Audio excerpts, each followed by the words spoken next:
Assalamualaikum warahmatullahi wabarakatuh.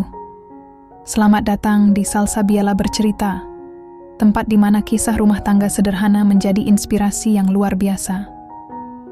Di sini, kita akan mengupas cerita-cerita nyata, penuh hikmah, tawa, air mata, dan cinta. Karena setiap rumah punya cerita, dan setiap cerita bisa jadi pelajaran berharga. Yuk, kita mulai ceritanya.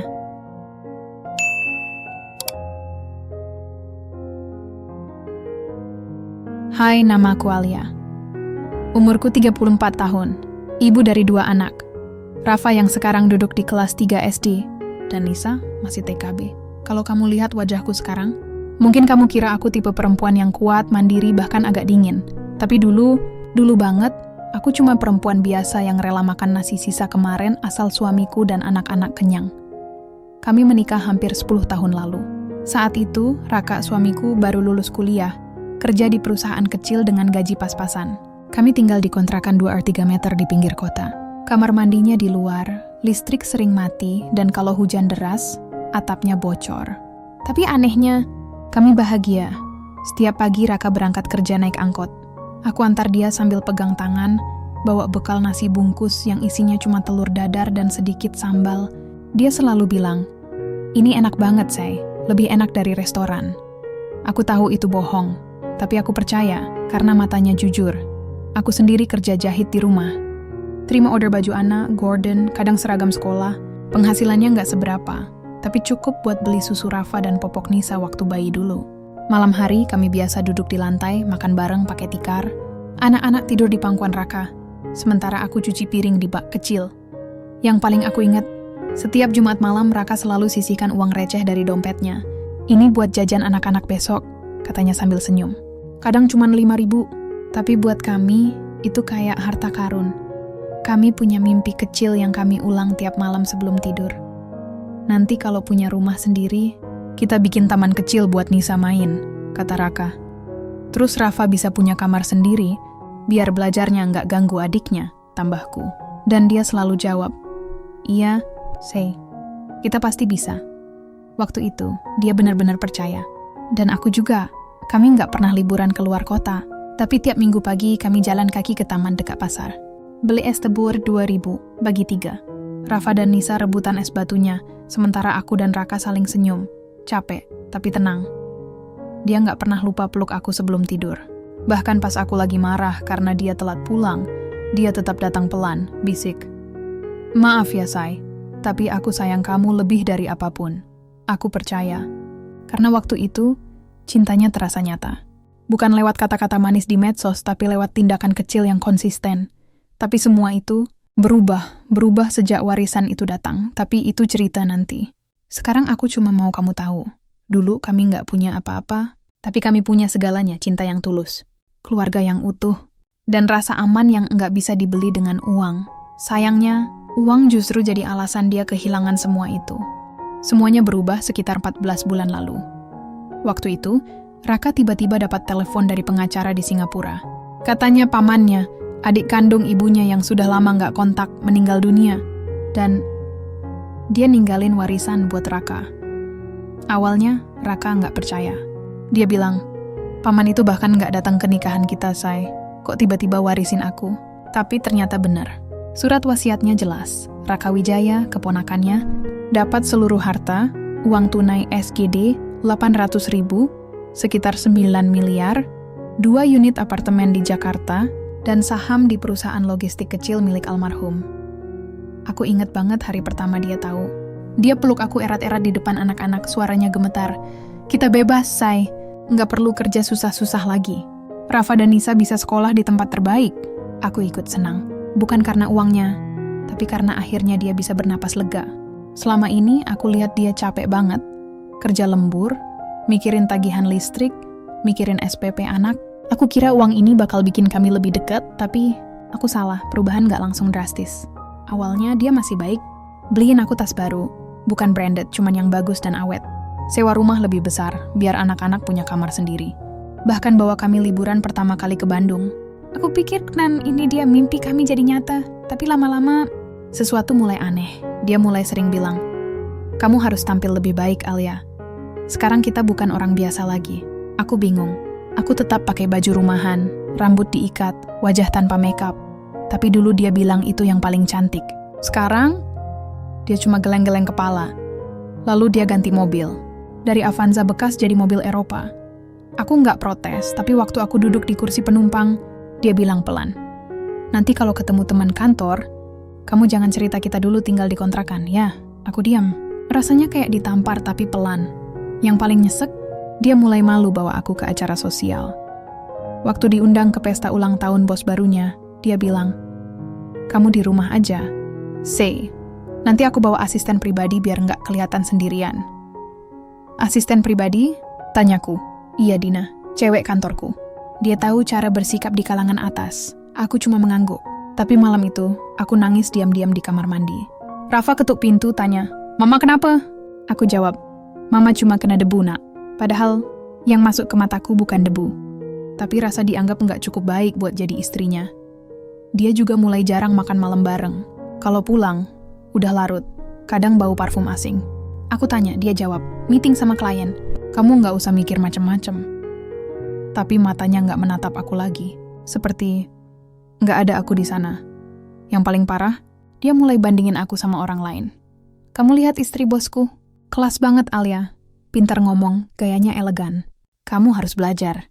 Aku cuma jawab, aku bukan istri bosmu, aku istrimu. Yang dulu kamu pilih karena aku jujur, bukan karena aku bisa pakai high heels. Dia diam. Tapi sejak itu, dia makin sering tidur di ruang tamu. Anak-anak juga ngerasain. Rafa pernah nanya, Papa kenapa sekarang jarang main sama aku? Nisa malah bilang, Papa marah-marah terus. Aku takut. Aku peluk mereka erat. Dalam hati aku berharap ini cuma fase. Mungkin dia lagi stres ngatur uang banyak. Mungkin dia butuh waktu. Tapi sebenarnya, aku udah mulai merasa uang itu nggak bikin dia jadi orang kaya. Tapi bikin dia lupa jadi manusia. Dan yang paling aku nggak tahu, waktu itu, dia udah mulai membangun keluarga baru di balik punggungku. Awalnya, aku masih berusaha percaya. Aku bilang ke diri sendiri, mungkin dia cuma lagi sibuk. Mungkin dia butuh waktu buat adaptasi sama hidup baru. Tapi semakin hari semakin jelas. Ini bukan cuma soal sibuk. Ini soal dia nggak lagi menganggap aku bagian dari hidupnya. Yang pertama bikin aku curiga, ponselnya. Dulu, Raka nggak pernah sembunyiin HP. Bahkan kalau aku pinjam buat nelpon tukang sayur, dia langsung kasih. Tapi sekarang, HP-nya selalu di saku dalam, layar otomatis mati, dan passwordnya ganti tiap minggu. Aku pernah iseng tanya, kok sering ganti password kah? Dia jawab dingin, biar aman. Sekarang kan banyak hacker. Padahal dulu dia bilang, aku nggak punya rahasia sama kamu. Lalu, telepon malam. Hampir tiap jam 10 malam, HP-nya bergetar. Dia langsung angkat, lalu pergi ke balkon, dan ngobrol pelan-pelan sambil ketawa. Aku dengar suara perempuan di seberang sana. Nggak jelas, tapi cara dia ketawa itu kayak lagi ngobrol sama pacar, bukan klien. Aku coba tanya, siapa yang nelpon malam-malam terus? Dia jawab cepat, Dina, urusan kantor. Kamu nggak usah ikut campur. Dina, nama itu makin sering muncul. Awalnya cuman asisten pribadi, tapi lama-lama dia cerita. Dina jago ngatur keuangan. Dia yang bantu aku beli apartemen baru. Dina ngerti selera orang kaya. Dina bilang aku harus ganti gaya hidup.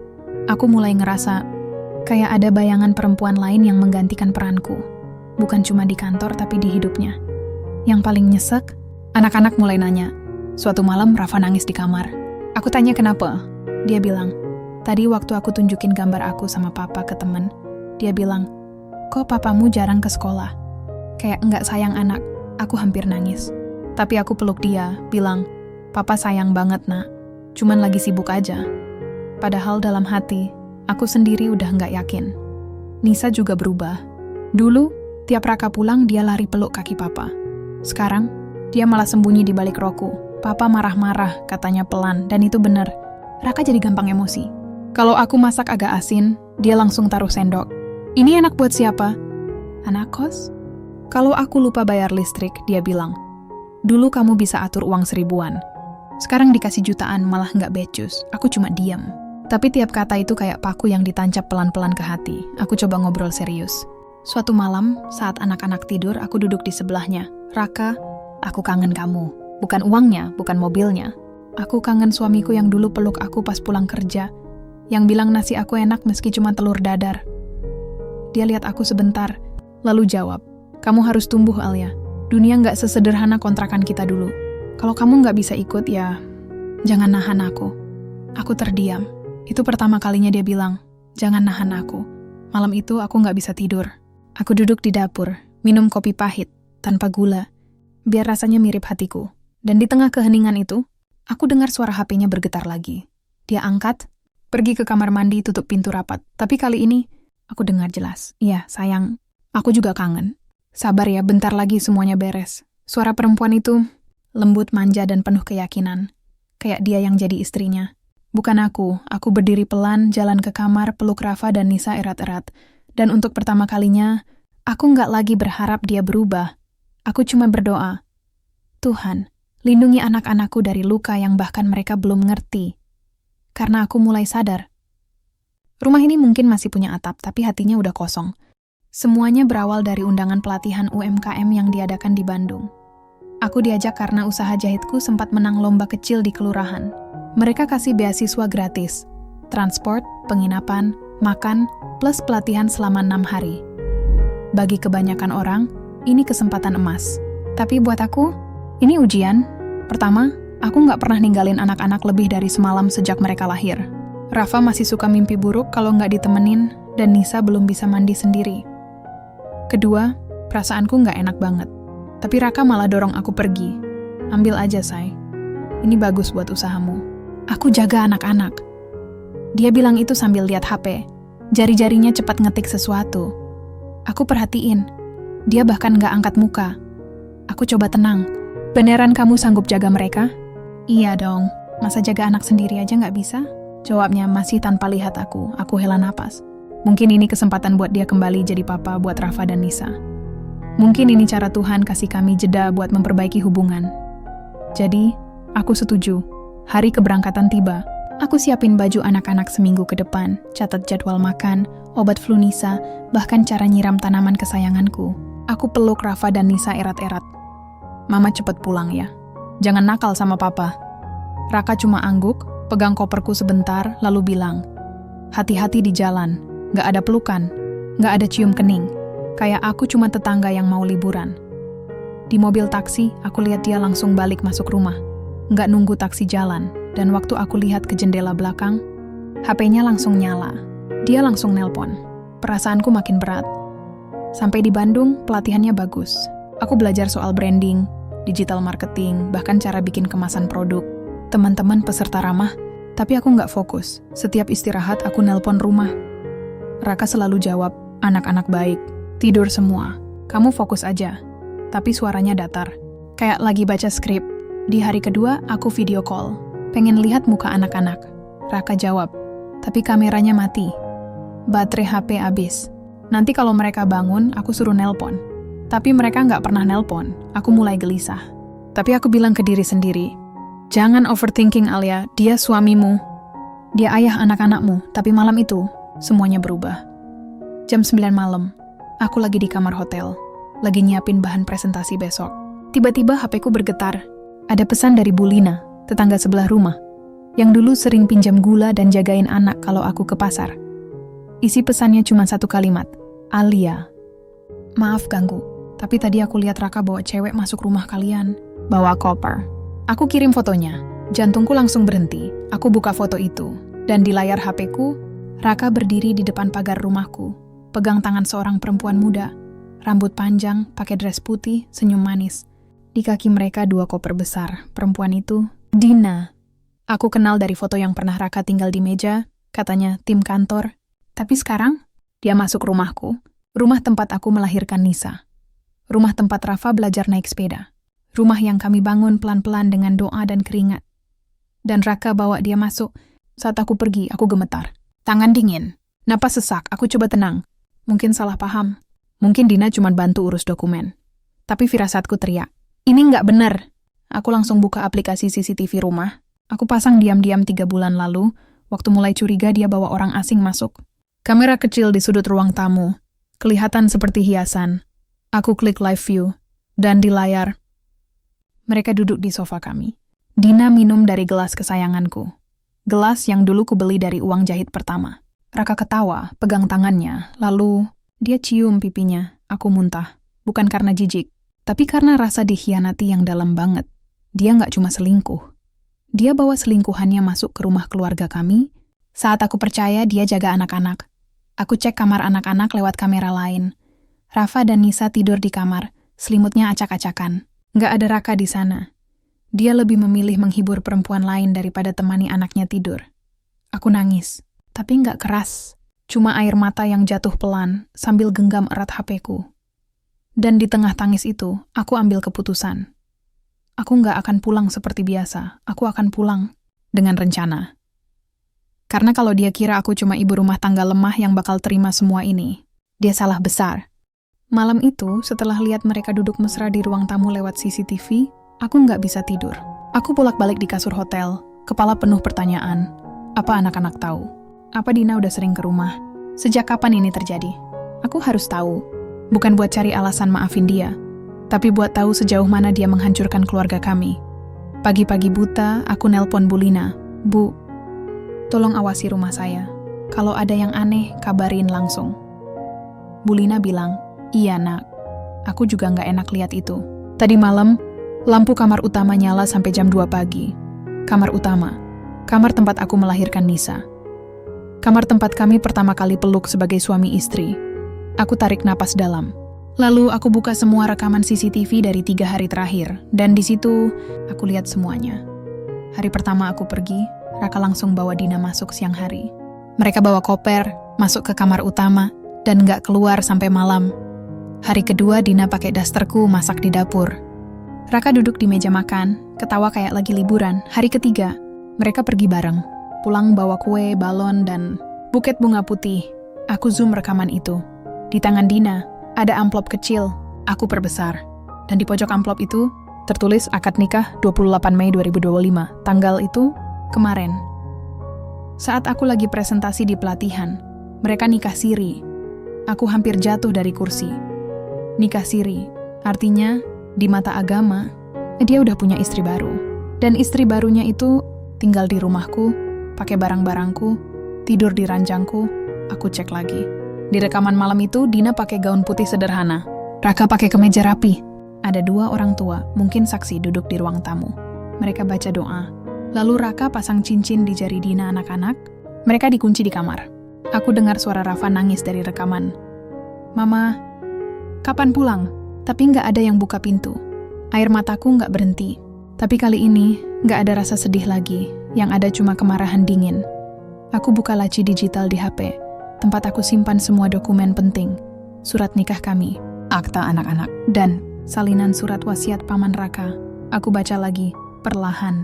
Saya, Tanuwijaya, dengan ini mewariskan seluruh aset saya kepada keponakan saya, Raka Wijaya, dan istrinya yang sah menurut hukum negara Republik Indonesia atas nama Alia Sari. Kalimat itu jelas, istri yang sah menurut hukum negara. Nikah siri nggak diakui negara, artinya Dina nggak punya hak apa-apa, dan semua aset uang, apartemen, saham secara hukum milikku, karena didaftarkan atas namaku waktu urus warisan. Raka nggak pernah peduli. Dia kira, karena dia yang pegang kendali, semuanya milik dia. Tapi dia lupa satu hal. Aku yang namanya tercantum di semua dokumen. Aku tarik napas, lalu buka laptop. Aku cari notaris yang dulu bantu urus warisan. Aku WA. Pak, saya Alia Sari. Saya mau jual semua aset yang atas nama saya. Secepatnya. Beliau jawab, boleh Bu, tapi suami Ibu setuju? Aku ketik pelan. Saya nggak butuh izin suami buat jual milik saya sendiri. Lalu aku buka aplikasi jual properti. Upload foto apartemen. Tulis, dijual cepat, cash keras. Serius saja. Setelah itu, aku booking tiket pulang. Lebih awal. Bukan besok, malam ini, aku packing cepat. Kirim pesan ke panitia. Maaf, darurat keluarga. Saya pulang malam ini. Sebelum matikan HP, aku lihat satu rekaman terakhir. Dina tidur di kamar utama, pakai selimut kesayanganku. Raka peluk dia dari belakang. Di meja, ada foto keluarga kami. Di balik, menghadap tembok. Aku matikan layar. Dan untuk pertama kalinya sejak lama, aku merasa tenang karena besok Mereka bakal tahu, rumah ini bukan milik mereka, dan aku bukan istri yang bisa diinjak seenaknya. Aku tiba di stasiun kota jam 11 malam, nggak bilang siapa-siapa, nggak kasih kabar ke Raka. Aku naik taksi langsung ke rumah, tapi turun di ujung gang, biar suara mobil nggak kedengaran. Rumah kami masih terang, lampu kamar utama nyala, musik pelan dari dalam, lagu romantis yang dulu pernah jadi soundtrack kami waktu pacaran. Sekarang diputer buat istrinya yang baru. Aku jalan pelan, lewat pagar samping. Masuk lewat pintu dapur. Kuncinya masih di tempat lama, di bawah pot tanaman. Mereka nenggak ganti, karena mereka pikir rumah ini udah jadi milik mereka. Tapi begitu masuk, aku langsung lihat perubahan. Foto keluarga kami, yang dulu dipajang di dinding ruang tamu, udah hilang. Diganti lukisan abstrak mahal yang pasti pilihan Dina dasterku digantung di belakang pintu kamar mandi, kotor. Kayak cuma dipakai buat lap lantai. Mainan Rafa dan Nisa ditumpuk di pojok, tertutup debu. Aku jalan ke kamar anak-anak. Pintunya dikunci dari luar. Aku ketuk pelan. Rafa? Nisa? Dari dalam suara Rafa berbisik. Mama? Lalu Nisa nangis. Mama pulang. Buka pintu. Aku hampir nangis. Tapi aku tahan. Aku cari kunci cadangan. Masih di tempat biasa, di balik figura ayat di kamar mandi. Aku buka pelan. Begitu pintu terbuka, mereka langsung lompat peluk aku. Rafa gemetar. Papa marahin kami karena nanya mama. Nisa bisik. Perempuan itu suruh kami diam. Katanya, mama nggak sayang kita. Aku peluk mereka erat-erat. Mama sayang kalian lebih dari apapun di dunia. Dan mulai malam ini, nggak ada yang boleh pisahin kita lagi. Aku bawa mereka ke kamar kecilku dulu. Kamar tamu yang dulu buat adikku kalau main. Aku tutup pintu rapat. Matikan lampu. Kalian tidur di sini. Jangan keluar, ya. Nanti mama urus semuanya. Mereka mengangguk, capek tapi tenang. Akhirnya bisa tidur nyenyak. Aku keluar, jalan pelan ke ruang tamu. Dari celah pintu aku lihat Raka dan Dina duduk berdua. Dina pakai piyama sutra, mungkin beli baru. Raka pegang tangannya, bilang, besok kita pindah ke apartemen. Biar kamu nggak tinggal di rumah bekas istriku. Dina ketawa kecil. Kamu emang baik banget, Kak. Udah bebasin dia, masih dikasih tempat tinggal seminggu. Raka jawab, dia cuma ibu rumah tangga biasa, nggak bakal berani lawan. Lagian semua aset kan atas namaku. Aku hampir tertawa, dia yakin semua atas nama dia? Padahal waktu urus warisan dulu, pengacara bilang, karena Raka belum punya NPWP saat itu, dan wasiat menyebut istri sah, maka semua aset harus didaftarkan atas nama Ibu Aliasari sebagai penerima resmi. Raka cuma angguk-angguk waktu itu. Dia nggak baca dokumen. Dia percaya sama uangnya, bukan prosedurnya. Dan itu jadi kesalahan terbesarnya. Aku balik ke kamar tamu, ambil laptop, buka email notaris, ada balasan. Bu Alia, pembeli apartemen sudah setuju. DP 50% sudah masuk rekening ibu. Sisa bisa lunas besok pagi. Surat jual beli siap ditandatangani. Aku senyum tipis, lalu aku buka akun bank. Transfer pertama dari penjualan apartemen, 4,2 miliar, sudah masuk. Aku buat rekening baru atas nama Aliasari plus Rafa Nisa. Semua uang akan masuk situ. Nggak ada campur tangan Raka. Nggak akan pernah. Jam 3 pagi aku duduk di dapur gelap. Minum air putih, tenang. Besok mereka bakal pindah ke apartemen yang mereka kira milik Raka. Tapi begitu sampai di sana, mereka bakal tahu apartemen itu udah bukan milik siapa-siapa. Karena udah dijual oleh istrinya yang biasa itu. Dan Raka, dia bakal sadar terlambat. Istri yang dia anggap lemah, ternyata yang pegang kendali atas segalanya. Pagi itu, langit cerah. Burung berkicau. Anak-anak tidur nyenyak di kamar tamu. Akhirnya tenang setelah seminggu di penjara di kamar mereka sendiri. Sementara di luar, Raka dan Dina sibuk berkemas. Aku dengar suara mereka dari balik pintu dapur. Bawa baju favoritmu aja, sayang. Nanti kita beli baru di apartemen, kata Raka. Suaranya penuh semangat.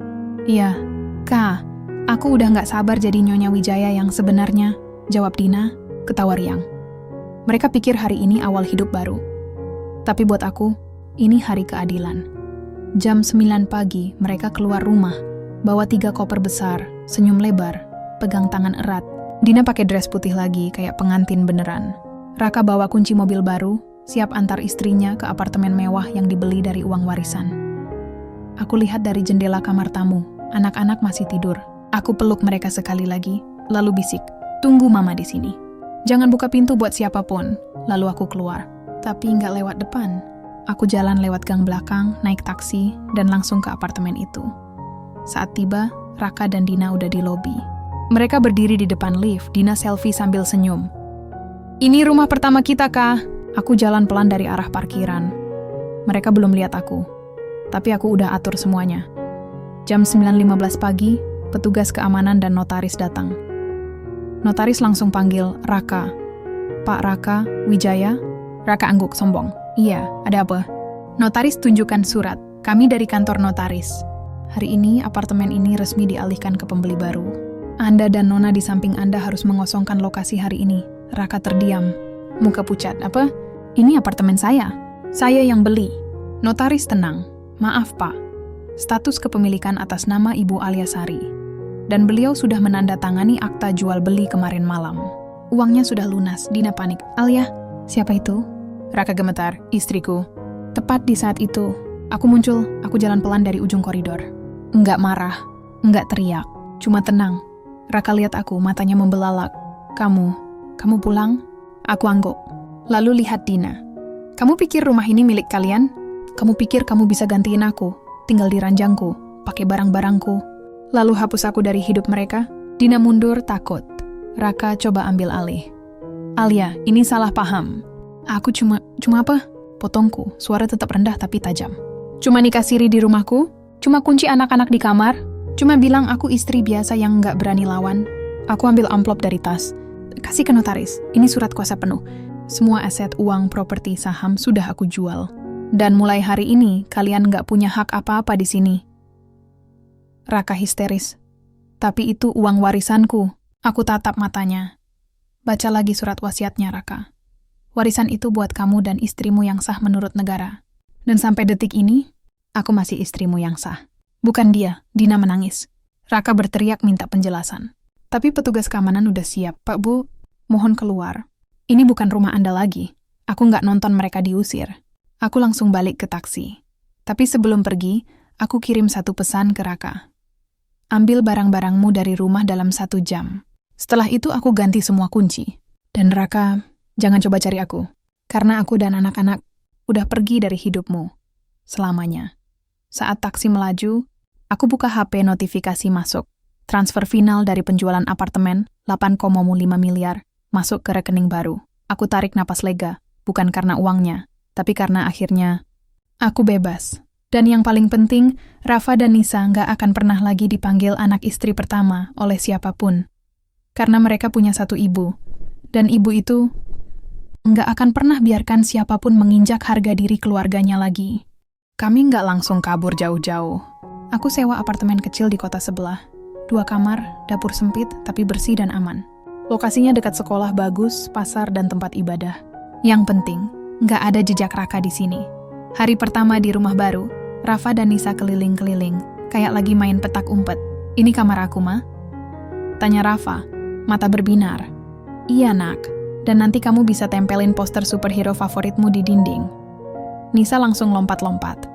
"Aku mau gambar bunga di kamarku." Aku senyum. Ini pertama kalinya mereka merasa punya rumah.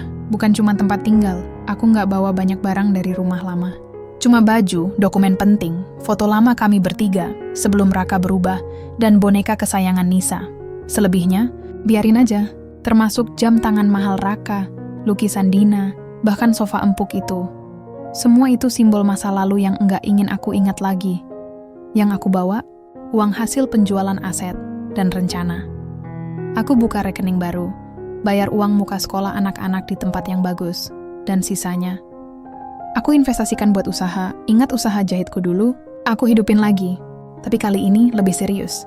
Aku bikin brand kecil, alias Stitch, baju anak handmade, limited edition, pakai kain lokal. Awalnya cuma terima order lewat WA. Tapi lama-lama, teman-teman lama mulai bantu sebar. Bahkan Bulina, tetangga baikku, jadi reseller pertama.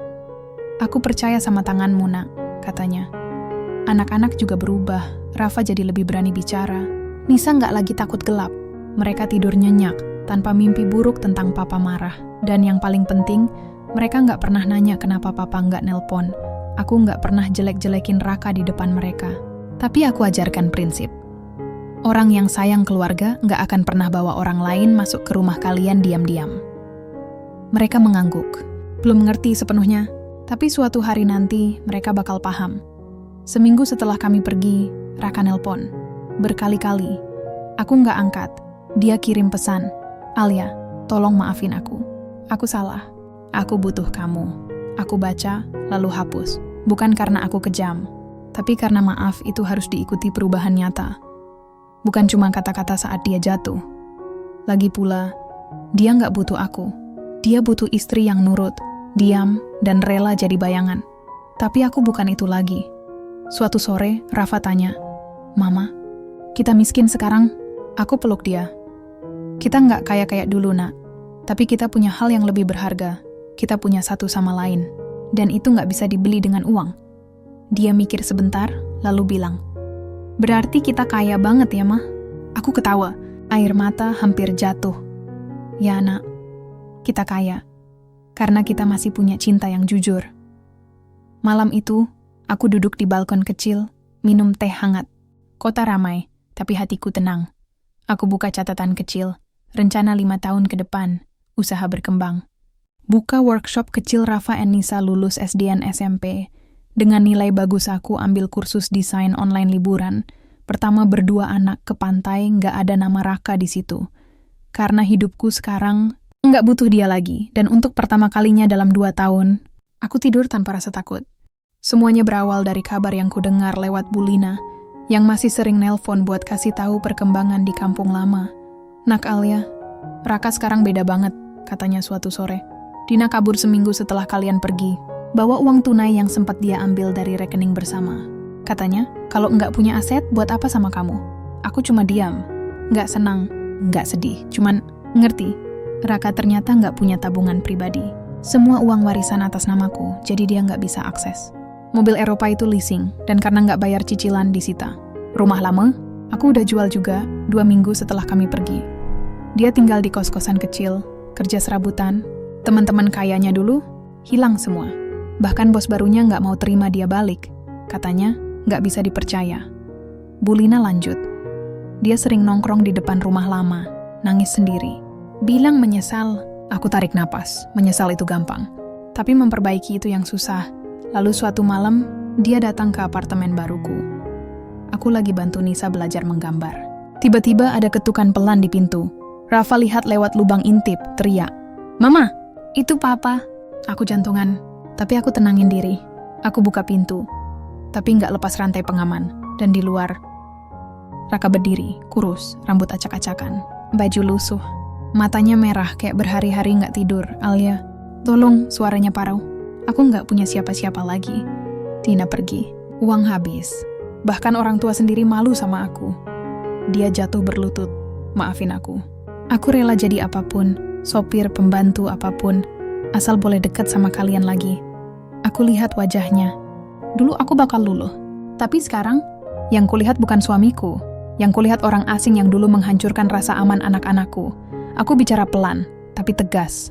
"Raka, dulu waktu aku nangis diam-diam karena kamu bilang aku nggak cukup baik, kamu di mana? Waktu Rafa nanya kenapa papanya jarang main, kamu malah marahin dia. Waktu Nisa takut tidur sendiri, kamu lebih milih temenin Dina di kamar utama. Aku berhenti sebentar. Kamu minta maaf sekarang, bukan karena sadar salah, tapi karena kamu jatuh. Dan itu nggak cukup." Dia nangis makin keras. Orang di lorong mulai lihat-lihat. Tapi aku nggak peduli. Aku pernah jadi istri yang rela makan nasi sisa demi kamu kenyang. Sekarang, aku jadi ibu yang rela kehilangan suami demi anak-anakku bahagia. Jadi pergilah, Raka. Jangan ganggu kami lagi. Aku tutup pintu pelan. Dari balik pintu, aku dengar dia menangis seperti anak kecil yang kehilangan segalanya. Tapi aku nggak buka lagi. Malam itu Rafa tanya, "Mama, kenapa Papa nangis?" Aku peluk dia dan Nisa. Karena dia baru sadar, nak, bahwa cinta sejati nggak bisa dibeli, nggak bisa diganti, dan nggak bisa dikembalikan begitu rusak. Anak-anak tidur cepat malam itu. Aku duduk di balkon, lihat bulan. Nggak ada rasa menang, nggak ada dendam, cuma rasa lega, karena aku akhirnya berani bilang tidak pada laki-laki yang menganggapku remeh. Dan yang paling penting, aku nggak biarkan masa lalu merusak masa depan anak-anakku. Sudah 1,5 tahun sejak kami pergi dari rumah itu. Sekarang, alias Stitch punya workshop kecil di lantai dasar apartemen, tempat aku jahit, packing, dan ketemu pelanggan. Aku punya 3 karyawan tetap, 2 ibu rumah tangga yang juga korban rumah tangga nggak sehat, dan 1 anak muda yang jago desain grafis. Kami nggak kaya. Tapi kami mandiri. Setiap bulan, ada untung yang cukup buat bayar sekolah, tabungan, dan liburan sederhana ke pantai terdekat. Rafa sekarang kelas 5. Dia jadi ketua kelas, suka baca buku sejarah, dan masih suka peluk aku tiap pagi sebelum sekolah. Nisa? Dia jadi anak yang percaya diri. Kemarin dia bilang ke gurunya, "Mama aku yang bikin bajuku." Dia jago banget. Aku tersenyum waktu dengar itu. Dulu, aku cuman ibu rumah tangga biasa di mata Raka. Sekarang aku pahlawan di mata anak-anakku. Aku nggak menikah lagi. Bukan karena trauma, tapi karena aku akhirnya sadar. Aku nggak butuh laki-laki buat jadi utuh. Aku udah utuh sejak aku memilih berdiri, bukan jatuh. Kadang, teman nanya, "Kamu nggak kesepian, Alia?"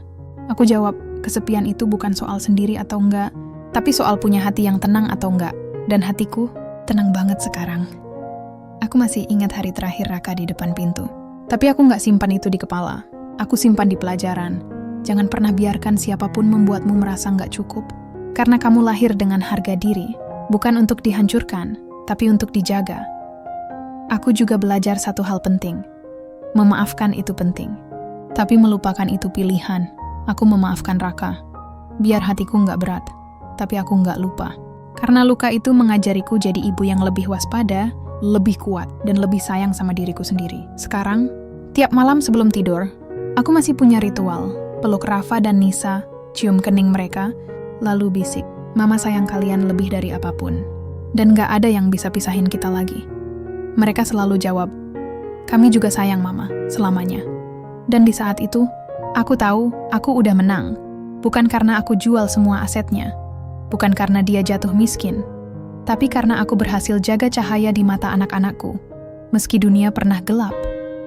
Jadi, buat kamu yang nonton ini, kalau kamu sedang dihina, diremehkan, atau dikhianati oleh orang yang seharusnya melindungimu, ingat, kamu bukan korban, kamu calon pemenang. Dan kadang, keberanian terbesarmu bukan melawan, tapi pergi sambil bawa harga dirimu utuh. Terima kasih sudah menemani kisahku sampai akhir. Semoga kamu selalu punya keberanian jadi versi terbaik dirimu, tanpa harus jadi bayangan siapapun. Kalau kamu merasa terhubung dengan ceritaku, jangan lupa klik like, komen, dan subscribe channel ini, Salsabiela Bercerita, supaya kamu nggak ketinggalan cerita-cerita perempuan kuat lainnya. Jangan lupa kunjungi video-video lain di channel Salsabiela Bercerita, di mana setiap cerita punya ruang untuk hidup, menyentuh hati, dan menginspirasi jiwa. Terima kasih sudah menemani hari-harimu dengan cerita ini. Sampai jumpa di video berikutnya hanya di Salsabiela Bercerita.